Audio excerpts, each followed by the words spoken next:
talking about Pureland by Zarrar Said. He's a debut novelist. Uh, this is an incredibly pointed and frankly very, very vital book to come out of Pakistani English writing fiction right now. Zarrar has been living out of Pakistan for the past 20 years, and despite that, he has written a book that could best be described as a love letter to the entire country.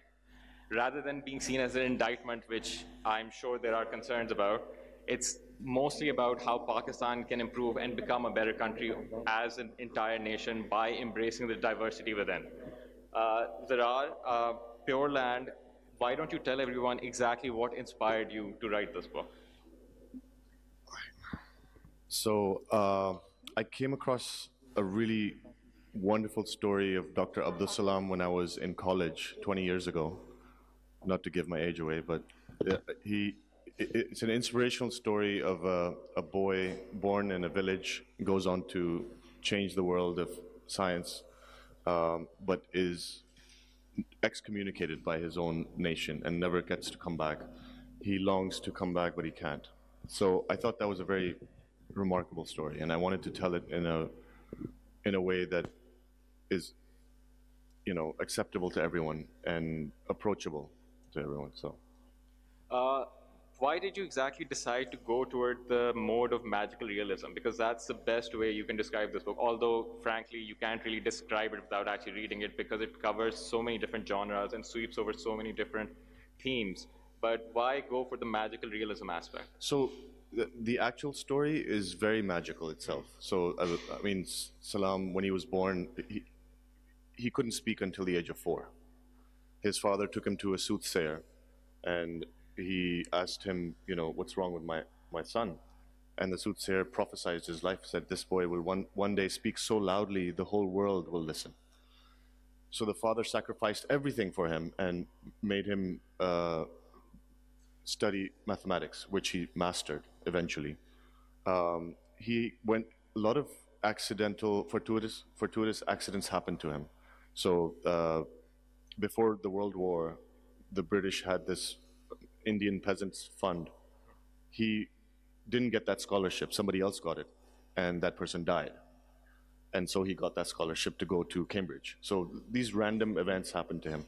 He would have won many more Nobels, maybe at least one more. He was discriminated against in the science world as well because he was the only Muslim man. His work got torpedoed. A lot of it got, people plagiarized his work. Eventually did get a Nobel, but he had to share it with two other scientists. So the story could not have been told in any other way. It was just too magical and his own inspirations were very mystical. He believed that there was some divine intervention in what he was doing. So I don't know how to write that in a non-fiction version. Now, while this was loosely inspired by the life of Abdul Salam, there's also a great degree where you obviously bring it contemporary. You bring it into the present. What was the decision that drove you to make it part of the current narrative rather than just making it a historical narrative? It was completely accidental. It just happened. I came up with the idea of ISIS even before ISIS existed, So anyone that has a little bit of knowledge of history knows that it tends to repeat itself. So I think it was very accidental how it came about, just the notion that it's still relevant now as it was, that many years ago where the time setting is based on. So I did really appreciate the fact that you basically lampshaded the unreliable narrator trope throughout the book. You kept bringing it up, bringing it back. Why did you exactly go for the narration device and not just tell it as a story? Why is this a story being told to us rather than just us being thrown into the story? It makes it more personal if you tell it this way. I tried many different ways and it just didn't work for me. But as you've probably read the first page, I worked really hard on the very first page itself.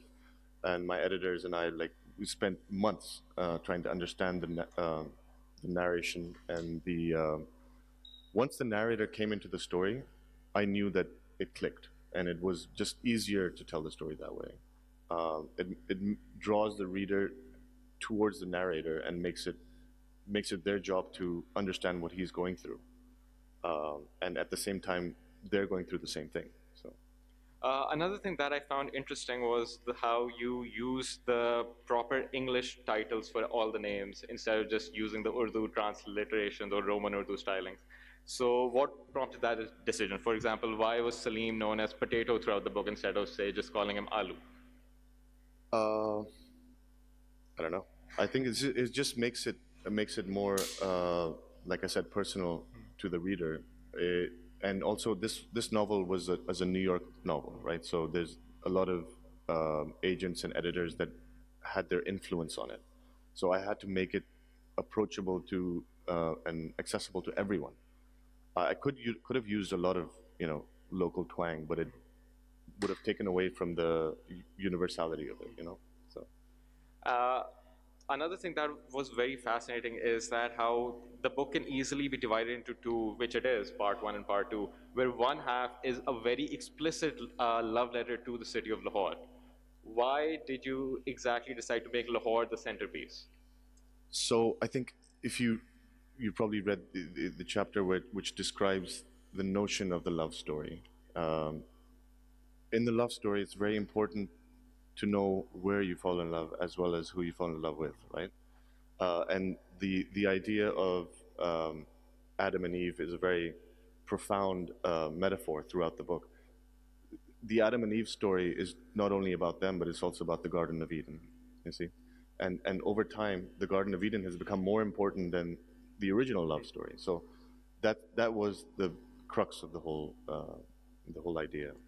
And what was behind the decision process to go with the fictionalized nation of Pureland rather than Pakistan itself? But it was my agent's idea. I can't take credit for that. It's actually a pretty catchy word. And yesterday I talked to Mohsin Hamid, and he told me that his book, I don't know, Crazy Rich Asians or something. His book, he actually had this title and changed at the last minute. So, I think it's a marketing tool that I was given. So. Another thing that really stood out throughout my reading of the book was that, and maybe this is because of the narrator, is that the women tended to get the short shift. They were either put in roles where they only had one function to serve, or they were put in positions where their actions were defined largely by the men around them rather than having independent agency. Yeah. What was the driving decision behind that? I completely disagree with you. So the women in the book I worked really hard on because my editor is a woman, and I wanted to make sure. So the main character in the story revolves around her, right?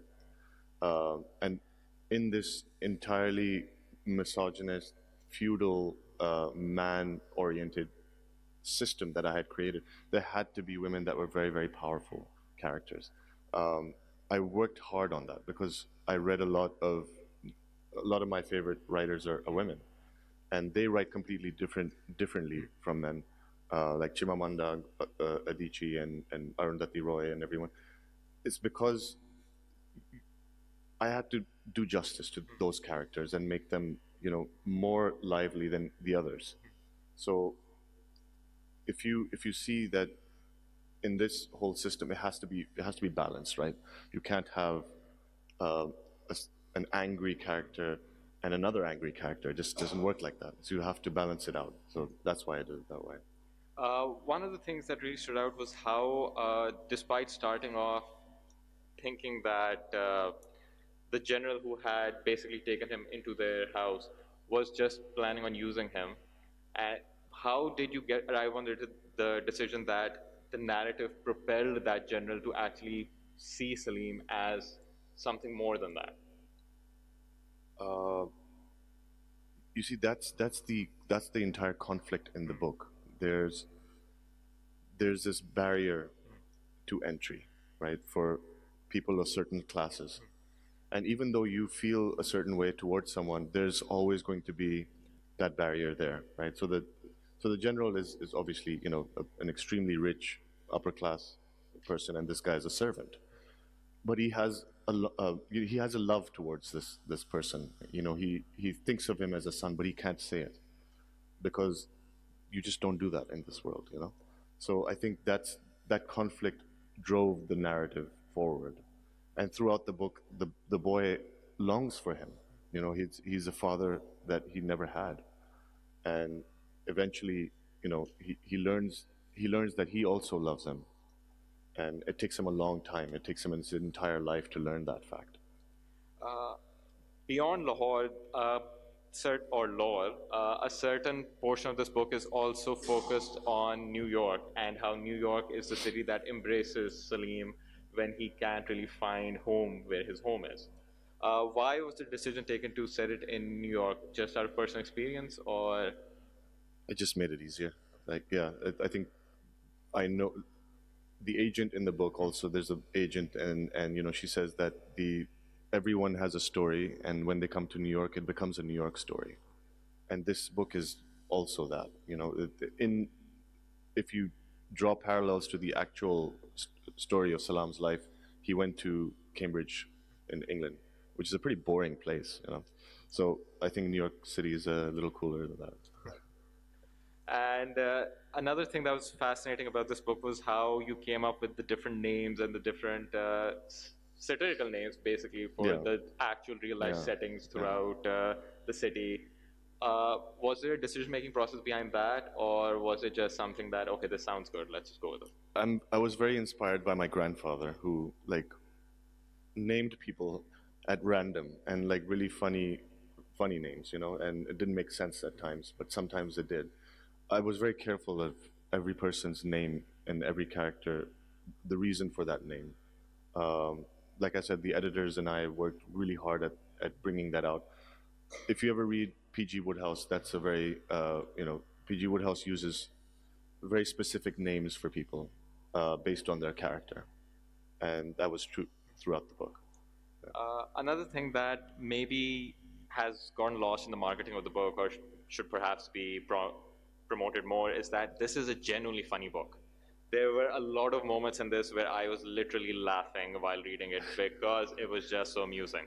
Uh, was that a conscious decision, or is Oh, that man, just how it comes out? Yeah, so basically what happened was every time I tried to write something serious, it turned out, you know, funny. So I didn't do that purposely. It just kind of happened. And I didn't notice myself doing that. It's just that when the editors pointed it out to me, they're like, "What are you doing?"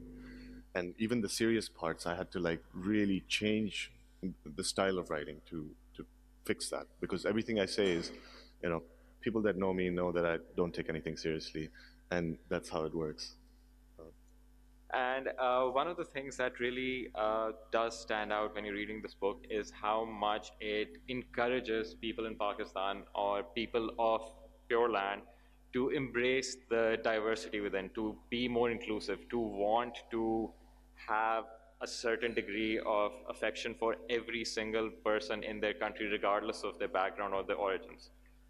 Why do you Yeah. think that's such an important message to have right now? You cannot have a culture that is culturally monogamous, right? It doesn't work. We've seen that through history. I think the theme of the book is that societies suffer from the prejudices that they keep. We've, you know, the example I keep bringing up is Germany lost Albert Einstein to anti-Semitism. India lost M.F. Hussain to, you know, Muslim hatred. These societies eventually end up suffering. The positive example I can give you is this mathematician called Ramanujan, who inspired an entire generation of South Indians to take on mathematics and science. CEO of Google, Indian. CEO of Microsoft, Indian. Everyone at the top echelon of Oracle is Indian, and they're all inspired through that generation of mathematicians.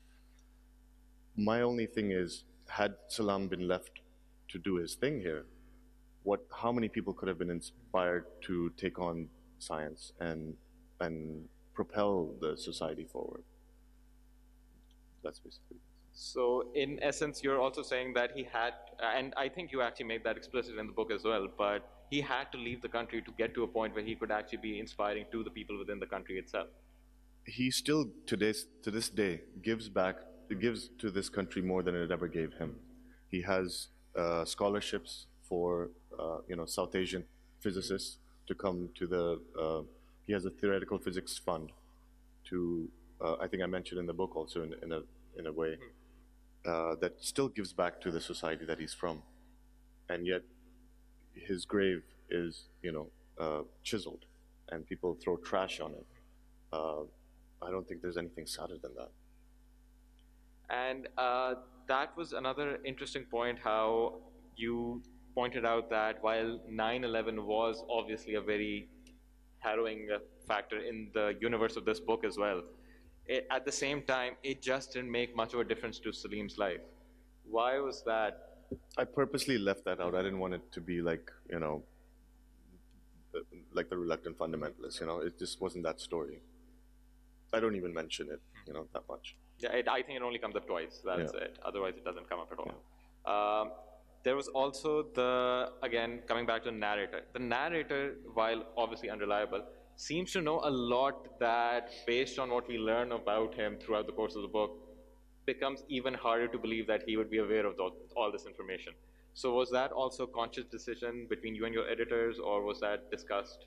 Yeah, so we wanted to leave it very mystical, right? So the idea of mysticism is throughout the book, right? So how you know what you know is a very profound thing in the world of mysticism, and he keeps on bringing that up. Like, how do I know all this stuff? How did my father know all this stuff? Is because or how did this person know all that stuff? Is because his life was a prophecy told by he constantly has angels and demons coming and talking to him, and so we wanted to leave that magical realism in there. But magical realism is nothing without the realism part, right? So there has to be some kind of truth in that whole thing. One of the most interesting sequences is when he decides to go on a journey of self-discovery in the Grand Canal of Fables. Yeah. Why exactly was that chosen as the crux to drive the next portion of the book on? Because the book is going in a certain direction up until that point, and then the direction swerves. So why was the canal made the focal point? It had to, not to give too much away, that is a very, turning point in his life, is when he discovers his gift. The canal and the idea that stories flow through water is a very, is an old ancient story that is told many, many times. And I think there's a canal that runs through the city, right? And the idea that there's stories in that water was a really cool concept for me, and I think I wanted to make that the central part of that plot. And one last question, and then we'll open it up to audience Q&A. Were you very concerned about backlash to this book while you were writing it? I didn't think about it at that time. You can't, be critical of yourself while you're doing a creative thing, because then it just won't come out. Okay. Now we'll just open the floor to audience Q&A. Anyone have any questions? Please just raise your hand and they'll bring you a mic. No? No questions? So, oh.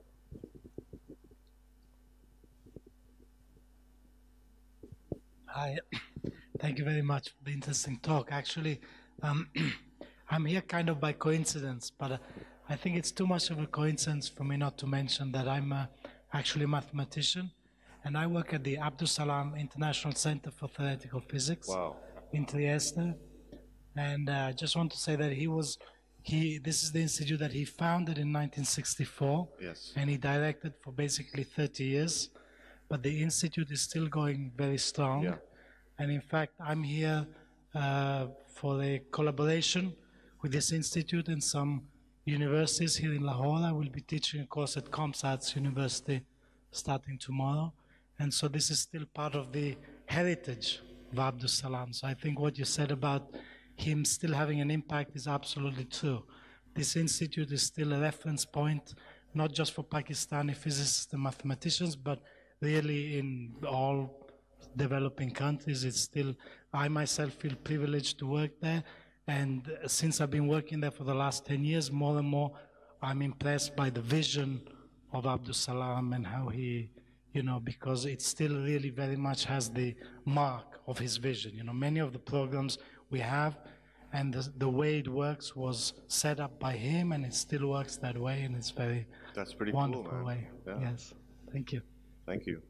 And a real life example of magical realism. Yeah, you just randomly walked in here and like, okay.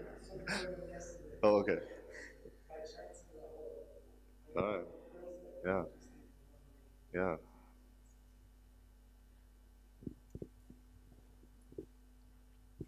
Hi, thanks for this wonderful talk. I just wanted to ask, what does your writing routine look like on typical, like? Can you say that again? Your writing routine, like, how do you write? You sit your ass on a chair and you start writing. I mean, there's no routine. Like whenever you get time, you need to be very disciplined. Everyone has their own style or way of writing. A lot of writers come up with this whole writer's block bullshit. It doesn't work for me. I never had it. So I just sit down, you have an hour, let's do some work and get it over with. And how exactly do you go about the editing process? As in, do you just get everything out on paper in one go and then you edit it and then re-edit and then re-edit? The novel was actually completed in 9 months and then took 4.5 years to edit, because it kept on going through many, many iterations. The editing process is probably my least favorite part of the whole thing, because you have to chop away a lot of stuff that you Kill your darling. Yeah. Zarrar, I wanted to ask you.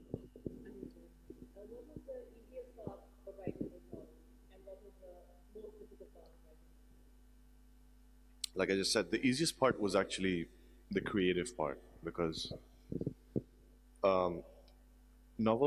fiction writing is very different from non-fiction writing, in which the subconscious does a lot of the work for you. So you are just a vehicle for what your subconscious is going to do. And sometimes you're not even aware of what it's going to do. So in that way, I think that part was very liberating for me. And the tough part was, like I said, editing and cutting and listening to other people. And at first I didn't do that, but the editing part is very important. And this book had about 3 or 4 editors and 2 agents. So it's not only my work, but a lot of the editors' work and their input. Any other questions? Yeah. Salam alaikum.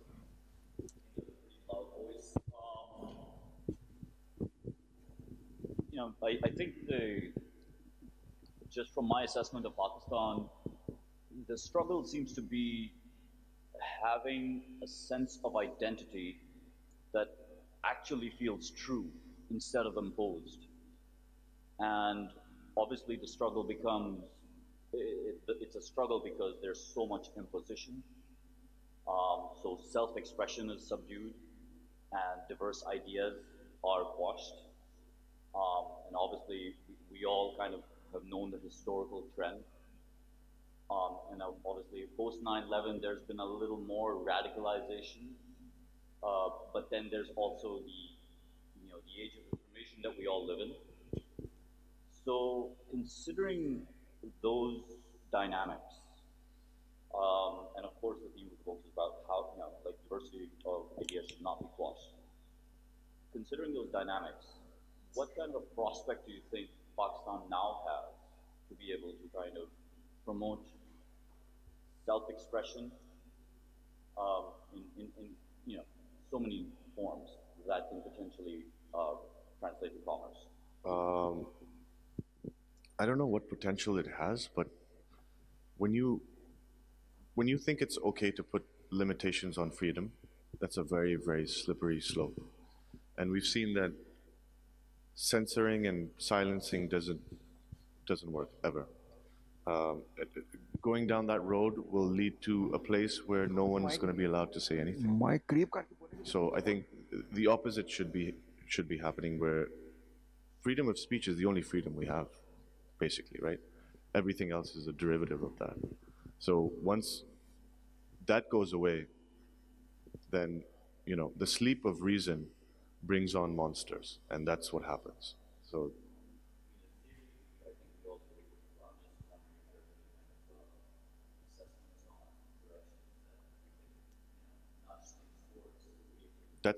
yeah, so the first step is that, right? So after that, then everything else becomes easier.